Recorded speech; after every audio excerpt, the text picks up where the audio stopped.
दर्शक मित्रों द्वारका नगरी चेनल में सौनु फरी एक वखत हार्दिक स्वागत है।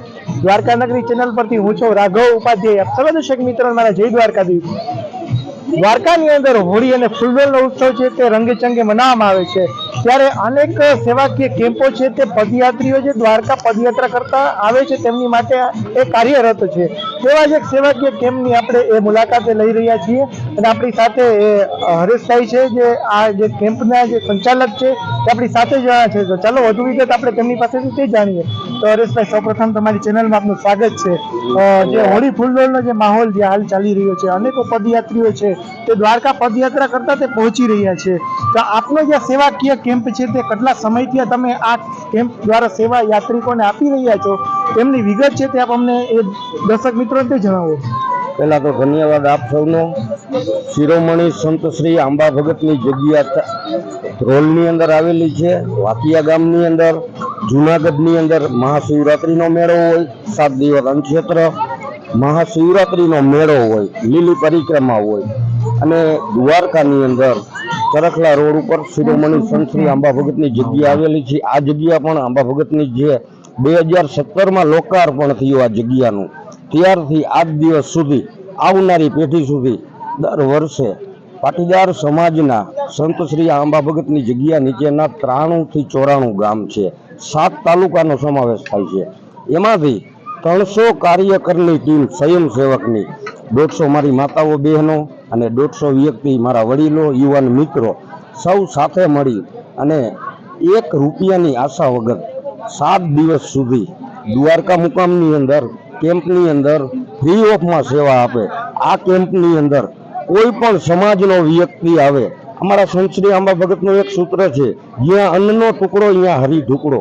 આ શબ્દને સાકાર કરવા માટે પાટીદાર સમાજ આ કેમ્પનું આયોજન કરે છે 2017થી કરી અને આવનારા દિવસો સુધી આજ તમે જોઈ રહ્યા છો આ કેમ્પની અંદર અંદાજિત 6 દિવસની અંદર 50,000 વ્યક્તિ આ કેમ્પની મુલાકાત લેશે અને પ્રસાદનો લાવો લેશે। અને આપણે જોઈ તો જ્યાં અન્નનો ટુકડો અહીંયા હરી ઢુકડાના જે સાદ પડે છે, જ્યાં રાવટીઓ થાય છે, દ્વારકાધીશના ચરણોમાં વંદન કરવા માટે માણસ પદયાત્રા કરી અને નીકળે છે, એના માટેની સુવા બેસવા ઓઢવા તમામ સુવિધા, 5000 ગોદડાની વ્યવસ્થા, ડીજેના સંઘ, યુવાન મિત્રોને ડિજિટલ યુગની અંદર મનોરંજન પૂરું પાડવા માટે અહીંયા ડીજેની પણ વ્યવસ્થા કેમ્પની અંદર કરેલી છે। તમામ અમારા ટ્રસ્ટી મંડળ પણ અહીંયા બધા ઉપસ્થિત છે। 9ની કારોબારીની કમિટી છે, એમાં ઉપપ્રમુખ શ્રી અમારા શાંતિલાલ, અમારા વડીલ ટ્રસ્ટી એવા મગન બાપા, મહેશભાઈ કાસુંદ્રા, રમેશભાઈ, હરિબાપા છત્રોલા, તમામ વ્યક્તિ સાથે 7 દિવસ આ જગ્યાની અંદર રોકાય અને આવનારા વ્યક્તિ કોઈ પણ સમાજનો હોય એને કાંઈ પણ જરૂરિયાત હોય, જેમ કે ભોજન, ભજન, દાન અને ઉતારા માટેને સુવાની વ્યવસ્થા અને થાકીને પોતે આવ્યા હોય તો એના માટેની પણ અમે મેડિકલ કેમ્પની પણ વ્યવસ્થા કરેલી છે। ત્યાં અમારા વડીલો અને માતાઓ સેવા કરે છે, પોતાના યાત્રિક આવતા હોય એના પગ જોડી દઈએ અને કોઈ પણ તકલીફ હોય, શારીરિક માથું દુખતું હોય, પેટમાં તકલીફ હોય તો એના માટેની દવાની પણ વ્યવસ્થા આ જગ્યા તરફથી કરવામાં આવે છે। અને કોઈ પણ વ્યક્તિ પાસેથી 1 રૂપિયાની આશાની દાન પેટી પણ રાખવામાં આવતી નથી। આ કેમ્પની અંદર ફ્રી ઓફની અંદર શિરોમણી સંત શ્રી અત્યાર સુધીમાં જે સંત બન્યા હોય તો પાટીદાર સમાજની અંદર સંત શ્રી આંબા ભગત એની 4 જગ્યા, કુલ 6 જગ્યા, ધ્રોલ મુકામની અંદર એના બેસણા, વાકિયા ગામની અંદર અહીંયા કણે આપણે ભવ્ય રોડ ઉપર આયોજન કરી અને સમાજવાડી બનાવેલી છે।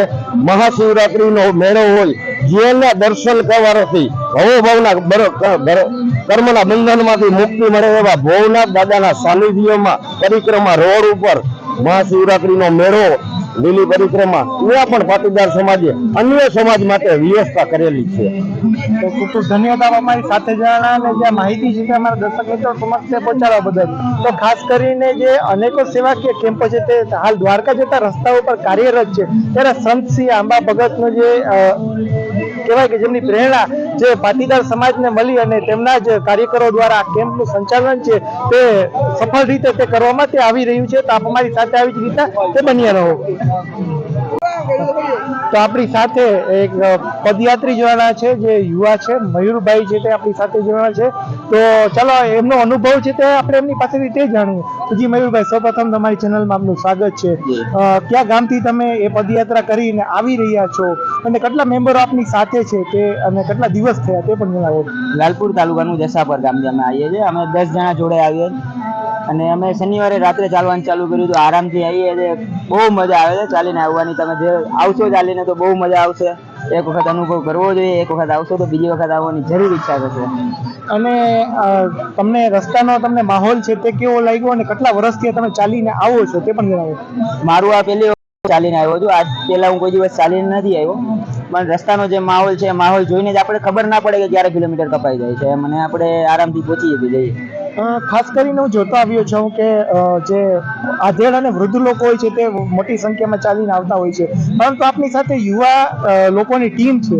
પ્રેરણા કેવી રીતના મળી તમને આ કરવાની અને દ્વારકાધીશ પ્રત્યેની આસ્થા શું છે તે કહો. દ્વારકાધીશ પ્રત્યે પૂરેપૂરી આસ્થા છે, એના પર પૂરેપૂરો ભરોસો છે. અને પ્રેરણા તો એવું છે કે એક તો જે લોકો જોડે છે એ લોકો જોડે આવીએ છીએ એટલે એ લોકોનો પૂરેપૂરો સપોર્ટ છે એટલે મજા આવે છે. અને જે લોકો વૃદ્ધ લોકો જે ચાલીને જાય છે એટલે એ લોકોને જોઈને આપણને એવું થાય છે એ લોકો ચાલી જાય તો આપણી તો હવે ઉંમર જ નથી, તો આપણે તો આરામથી ચાલીને પહોંચી જઈએ. એના કારણે આપણે ચાલીને પહોંચી શકીએ. તો ખૂબ ખૂબ ધન્યવાદ.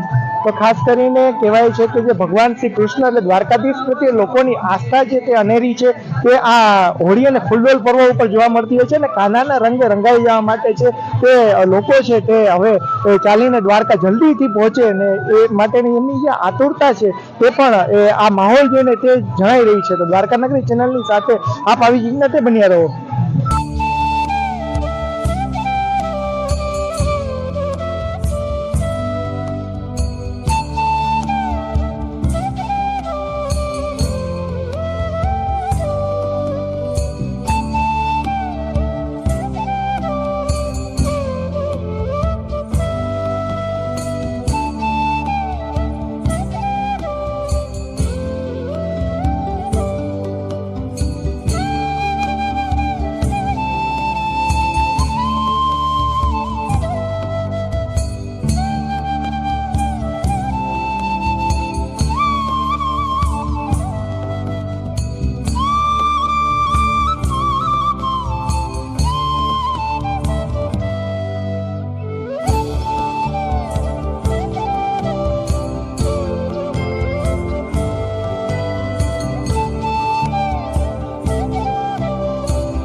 તો હોળી ફૂલડોલનો જે માહોલ છે અને એમાંય પણ દ્વારકા આવતા પદયાત્રિકો છે તે મોટી સંખ્યાની અંદર દ્વારકા પહોંચી રહ્યા છે. અનેકો યુવાનો છે તે પદયાત્રીઓની સેવાની અંદર તે અત્યારના કાર્યરત છે. તેવા જ આપણી સાથે એક સેવાકીય યુવક કૌશિકભાઈ જોવાના છે. તો ચાલો એમની પાસેથી તેમના અનુભવ છે તે પણ જાણીએ. તેથી કૌશિકભાઈ, સૌપ્રથમ તમારી ચેનલની અંદર આપનું સ્વાગત છે. આપ લોકોની યુવા ટીમ જે આ પદયાત્રીઓની સેવા કરી રહી છે, આપને પ્રેરણા કેવી રીતના ક્યાંથી મળી તે સૌપ્રથમ તે જણાવો. પહેલા તો અમે ક્યારેક એક વખત 2 વખત ચાલીને આવતા હતા, ત્યારે બધા સેવા કરતા હતા. ત્યારે અમને એમ થયું કે આટલી બધી આપણી સેવા કરે છે તો આપણે કેમ આનો લાભ ન લઈ. તો આપણે એમ થયું કે આપણે શરૂઆત કરીએ. એવી મજા પહેલી વખત આપણે શરૂઆત કરી છે, પણ અનેરો આનંદ આવ્યો છે. અમને એમ થાય છે કે આની વખત બીજી વખત આનથી પણ હજી વધારે સારું કરી શકીએ એવી ભાવના રાખીએ છીએ. કેટલા યુવાનો છે તો તમારી સાથે આ સેવાની અંદર જોડાયેલા છે? કેટલા દિવસથી તમે આ સેવા કરો છો તે પણ કહો. 3 દિવસથી અહીંયા છીએ અત્યારે, અને અમારી ટીમમાં 40 જણા આવીશે અને હજી સેવા માટે આવે છે માણસો. ઘણું પ્રેમ ભાવે ઘણો બધાને મળે છે અમને લોકોને. અને સેવા કરીને આપ સૌનો અનુભવ કેવો રહ્યો તે કહો. અરે અનુભવ તો બહુ યાર, એટલી બધી મજા આવે છે ને, એમ થાય છે કે અમને દર વર્ષે આનથી વધારે પ્રગતિ કરી અને કંઈક ને કંઈક કરતા જાય આગળ, તો અમને વધારે મજા આવતી જાય. લોકોને આપ શું કહેવા માંગશો તમારી ચેનલના માધ્યમથી તે પણ કહો. પદયાત્રીને આપણે સેવા ભાવિકોને બધાને એટલી પ્રેરણા આપણને મળી છે કે જેટલી પણ બને ત્યારે ફૂલ નહીં તો ફૂલની પાખડી સેવામાં આપણે સહયોગ બને બધાય જી અને આપણને સહકાર આપતા જાય સાથ સહકાર માટે એવી આપણી પ્રાર્થના છે ભગવાનને દ્વારકાધીશને. જય દ્વારકાધીશ. તો ખૂબ ખૂબ ધન્યવાદ આપ અમારી સાથે જણાવ્યા અને આ બધી માહિતી છે તે જણાવવા બદલ. તો ખાસ કરીને જયારે પદયાત્રીઓનો મોટો પ્રવાહ છે જય રણછોડ માખણચોરના સાથે તે દ્વારકા તરફ તે જતી રહ્યો છે ત્યારે કહેવાય છે કે દ્વારકા તરફના આવવાનો જે માર્ગ છે તેમાં મેળા જેવો માહોલ છે તે જામ્યો છે. લોકો છે તે સેવા કરી રહ્યા છે, સેવાભાવી લોકો છે તે સેવા કરી રહ્યા છે અને પદયાત્રિકો છે તે પણ જરા પણ થાકનો અહેસાસ ન લાગે તેમજ શામળિયાના સથવારે છે તે દ્વારકા માટે તે જય રણછોડ માખણચોરના નાદની સાથે તે પહોંચી રહ્યા છે. તો આપ અમારી સાથે આવી રીતના તે જોડાયેલા રહો. તો આપણી સાથે તેમજ દ્વારકા જતા એક પદયાત્રી છે તે આપણી સાથે જોડાયા છે. તો ચાલો તેમનો અનુભવ છે તે આપણે તેમની પાસેથી તે જાણીએ. તો કાકા સૌપ્રથમ તો કયા ગામથી ચાલીને આવો છો અને કેટલા દિવસ તમને ચાલતા થયા તે જણાવો. ભાવનગર તાલુકાથી નીકળ્યા છીએ અને ખંભાળિયાથી હાલી નીકળ્યા અમે. ખંભાળિયાથી બસમાં આવ્યા, ત્યાંથી ચાલુ નીકળ્યા કાલે 10 વાગે, પછી આ ભૂગ્યા. અને કેટલા વર્ષથી ચાલીને આવો છો તે કહો. 4 વર્ષથી. અને ચાલીને આવવામાં આપનો અનુભવ કેવો રહ્યો તે કહો. બહુ મસ્ત મજા આવે, આનંદ પીવાય, ખાવું આનંદ, બધું કોઈ પણ જાતનું અહીંયા કોઈને દુઃખ નથી. બાકી કહ્યું છે કે હાલવાનું તો હાલવાનું છે. પેલી તો આવે ને ત્યારે કંઈક તકલીફ પડી ગઈ, હવે તો કઈ જગ્યાએ તકલીફ નહીં કે પગમાં દવા લેવી પડે કે કોઈ આ વસ્તુ કોઈ વસ્તુ નહીં. ચાલીને આવવાની પ્રેરણા ક્યાંથી મળી? અમે પહેલી વખતે અમારા છોકરાને આવ્યા ને તે પછી એ આવ્યા ને આનંદ મળ્યો તે પછી અમે ચાલુ છીએ. ઓલા અમારા છોકરા આવ્યા ને પછી અમે બધે ફેમિલી ભેગું હોય.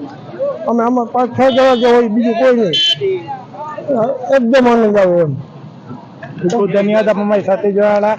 તો જે પદયાત્રિકો છે તે પણ દ્વારકાધીશ પ્રત્યેની જે અતૂટ આસ્થા અને શ્રદ્ધા છે તે ધરાવે છે અને તેમના સહારે છે તે દ્વારકા તે પદયાત્રા કરી અને તે પહોંચી રહ્યા છે.